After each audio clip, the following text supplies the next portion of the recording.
A fé sem obras é morta, diz São Tiago, né? Jesus sempre mostrou isso. Sim. A fé tem a sua decorrência, a sua aplicação na realidade social, porque o ser humano que precisa de salvação vive onde? Em Plutão, em Marte, em Vênus. Aqui. Vive nesse mundo. E o cristão vai salgar e iluminar qual mundo? Esse? Para resgatar quem está perdido. Quem está perdido está onde? Dentro da igreja, na sacristia? Não. Está dentro do grupo de oração? Está dentro da pastoral da família? Está dentro da pastoral da saúde? Não está.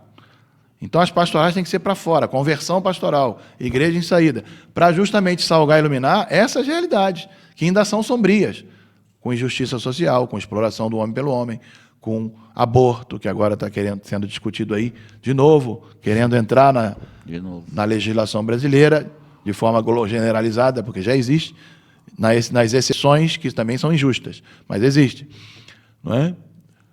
Porque não se pode penalizar com a pena máxima capital o mais inocente de todos os seres humanos, que é a criança. Não é? Então, que direito é esse? Que justiça é essa? Não tem objetividade nenhuma nisso aí, porque a vida é o direito fundamental, inalienável, indiscutível, e é um direito próprio, individual, não é? A mãe não tem direito sobre a vida do filho, nem o Estado tem direito sobre a vida da criança, porque é o direito fundamental, é próprio. Né? Por isso que matar é um crime. Né? Então, matar o outro é um crime e matar a criança não é crime? Né? E não se pode ter uma colisão de direito, fazer uma pseudo-colisão de direito, como se o direito da criança de viver colidisse com o direito da mãe. Isso é outro sofisma. A medicina tem que salvar os dois. Né? A mãe tem direito e a criança tem direito. Como se um direito social da mãe fosse mais importante do que o direito social da criança. Né? Quem colocou essa medida de avaliação? Né? Que uma vida vale mais que a outra. Alguém poderia dizer, não, então a vida de quem já viveu mais vale menos, porque já viveu mais, deixa a criança viver um pouquinho. Quem viveu 40, 50, pode partir, e a criança se salva. Né? Se alguém é pobre, então a pobreza justifica o assassinato? Então alguém vai dizer, não, então mate aqui o que já tem 10 anos, que já viveu mais um pouquinho, e deixe o que não nasceu ainda viver pelo menos 10. Qual direito é maior que o outro? Pobreza justifica matar? Saúde da mãe justifica matar? Onde que na filosofia, na antropologia, na justiça, no direito, se colocou que uma vida vale mais que a outra, que uma vida está subordinada à outra, que um tem direito de eliminar o outro por um projeto pessoal de vaidade ou de liberação de decisão? Não tem sentido isso. Então, são argumentos sofistas, são sofismas, como também a questão que existe na exceção, penalizar a criança pelo crime do pai, que o estuprador é o pai, pai biológico, né, claro. A criança é resultado, é tão vítima como a mãe. Né? E só piora a situação psicológica da mãe, que além do trauma do estupro, também vai ter o trauma, não é? De ter participado ou permitido que um ser tão inocente e tão sagrado fosse também sacrificado. Isso vai ficar na psicologia, né? Sofrida da mãe, que ela vai ter que fazer um tratamento para isso também. Então, quer dizer, o Estado ele tem que salvar as crianças, punir os criminosos. O criminoso não é a criança. E há essa exceção. Mas é uma exceção que também pode ser revista para que o direito seja mais direito. Né? Sim. Que a lei seja mais lei. Que a lei tem que promover o ser humano. Né? Então, punir com a pena capital a criança, então o Estado pode educar essa criança. As igrejas podem educar essa criança, se a mãe não tiver estrutura psicológica, né, para ter essa criança. Mas matar a criança é a solução? Que é tão vítima como a mãe? Então, também é uma lei que já existe, uma exceção, mas que não tem fundamento nem na antropologia, nem na justiça, nem no direito natural, o direito fundamental à vida, e do dever do Estado de proteger o ser humano mais vulnerável. Isso está na Constituição. Quem é o ser humano mais vulnerável? Criança, idoso, pessoa com deficiência. Então, quando a criança sai do ventre, ela é vulnerável e tem um estatuto belíssimo aí, muito, muito bom, um dos melhores do mundo, Estatuto da Criança e do Adolescente. Mas só é criança depois que sai do ventre? Que filosofia é essa? Que lógica é essa? Que biologia é essa? Que ciência é essa? Contraditória? Ela é ela é vulnerável desde que é concebida, porque já é um ser humano. É mais frágil ainda dentro do ventre, porque não tem defesa. Uma criança fora do ventre pode correr, pode se esconder, fugir do assassino. E dentro do ventre? Vai fugir de quem? Como vai fugir? Se os agressores são os próprios que deveriam proteger. Não é? Então vejam que a sociedade sofisma a todo tempo. Não é? E baseada em que direito? Não é? Direito ao próprio corpo. A criança não é corpo da mãe. Aí a ciência genética para provar, a estrutura cromossomial é diferente, o DNA é diferente. Não é? Quer dizer, é próprio. Não é? A estrutura cromossomial é própria. A criança é um ser totalmente outro, diferente do pai e da mãe. As digitais são singulares. Não há um ser com a mesma digital, com as mesmas digitais. 8 bilhões hoje na humanidade, não há um. Então são originais. A estrutura de cada ser humano já está ali na formação genética, na estrutura cromossomial. Né?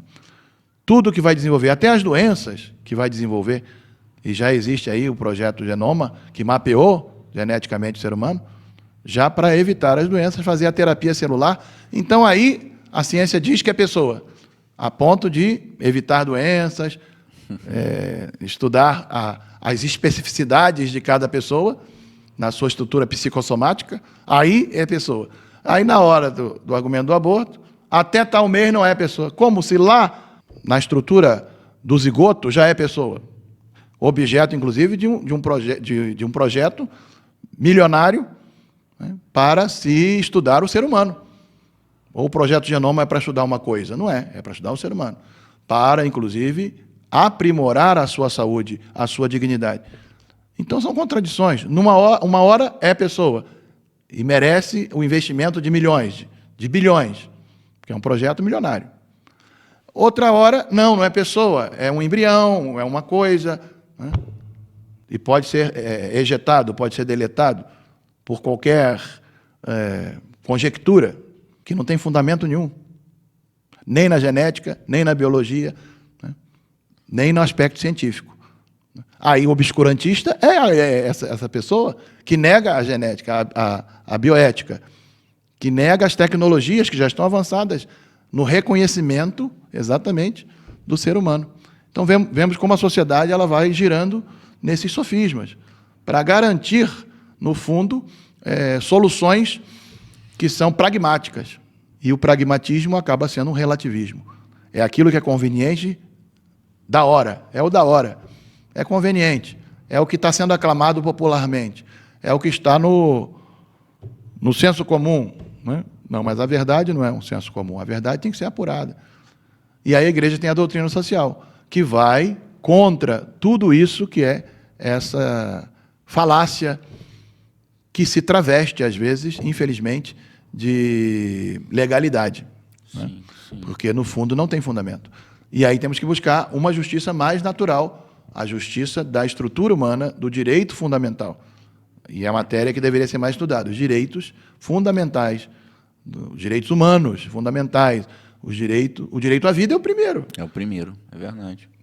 Sem vida, sem o direito à vida, tem nada. Não tem. Como é que você vai lutar pela educação? Você nem nasceu. Se está matando as crianças. Quantos alunos, quantos cientistas, quantos intelectuais nós estamos matando? Quantos médicos, quantos advogados com o aborto? Quantos padres? Estamos matando. Freiras.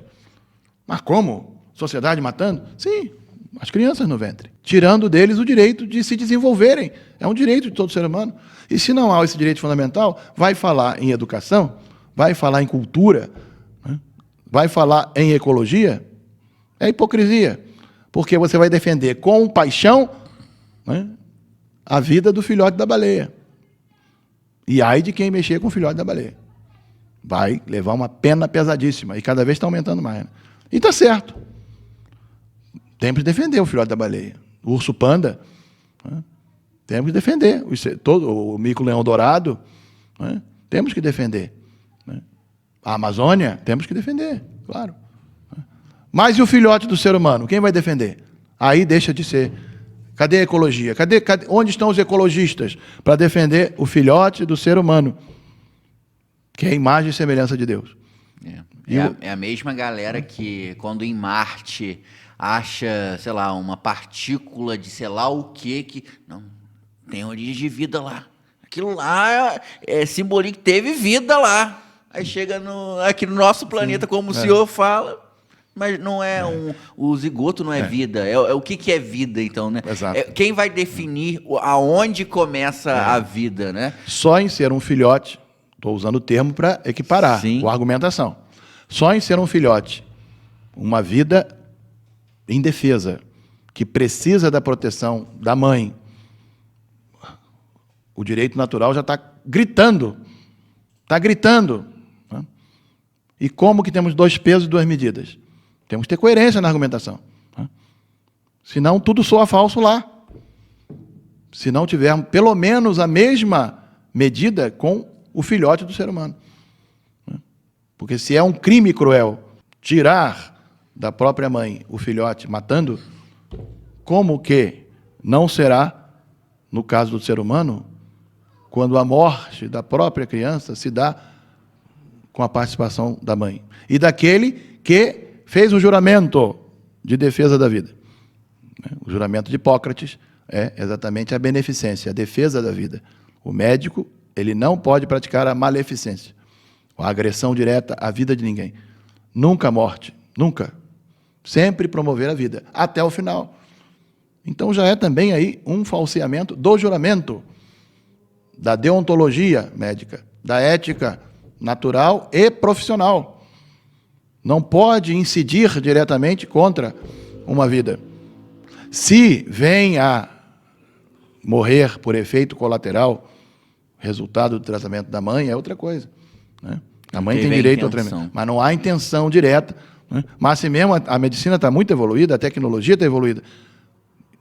Na maioria das vezes, dá para se separar, dá para salvar as 2 pessoas. Né? Sim. Eu vi uma notícia que um médico, ele, para fazer o tratamento da mãe, ele tirou a criança do útero, fez o que deveria ter feito com a mulher e depois colocou a criança novamente. Exatamente. Olha o avanço da tecnologia, né, da medicina. E hoje muito mais, a tecnologia avança. Então, quer dizer, esse é o espírito original da ética médica e da ética de qualquer ser humano.